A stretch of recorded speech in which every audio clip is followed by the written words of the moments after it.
A civil war broke out here in northern Somalia.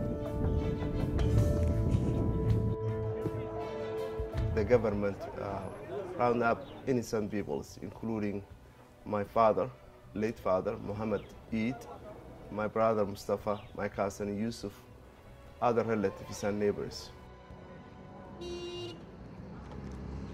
The killings were on a massive scale.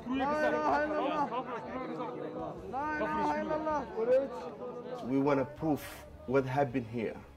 I believe more than 250,000 people, innocent civilians, has been killed by their own government. I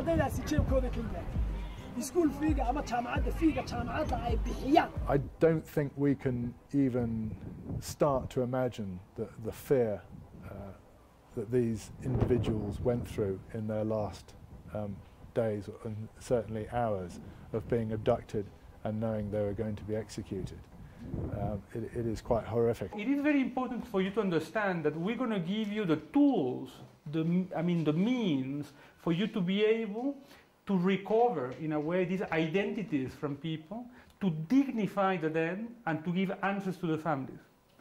And how are we going to do that? We're going to do that through forensic sciences. Many sciences that work pretty much together to try to find the facts behind a crime.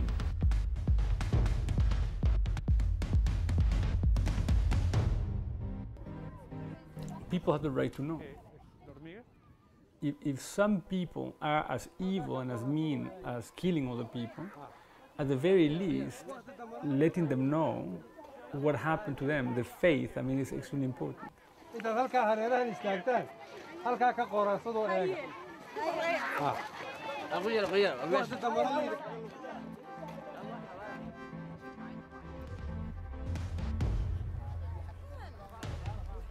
The idea of this project was to actually assist the government here. They have a war crimes commission to face the past by separating the living and the dead.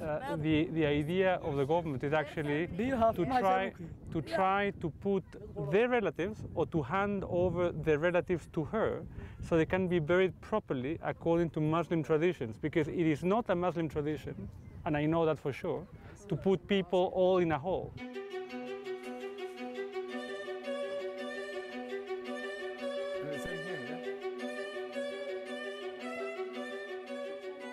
Most of the rounds that we're finding are 7.62, but we found one or two shell cases which are from a 45. They're probably a handgun or possibly a submachine gun, most probably a handgun. And bearing in mind this site is over 30 years old now,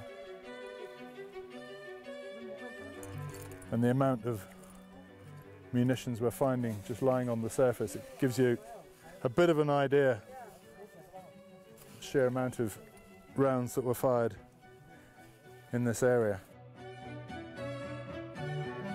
The spectrum of military forensics can really cover anything from small arms ammunition, left lying around, fragments, shell cases, even splat marks on walls, right through the spectrum of munitions, right up to heavy artillery.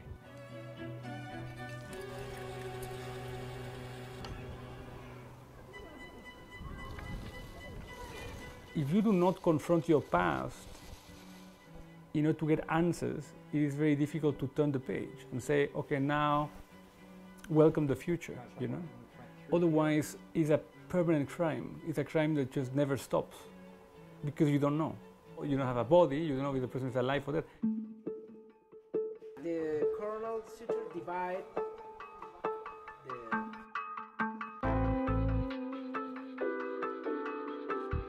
My mission in life is to preserve the history of this country and my people.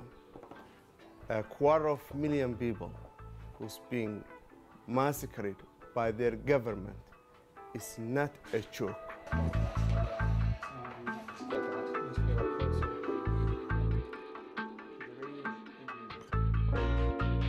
What we want to do is to match injuries in bone and in clothing.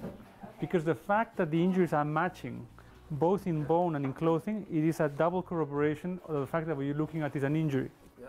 We do not want for death to just simply take place without somebody remembering it.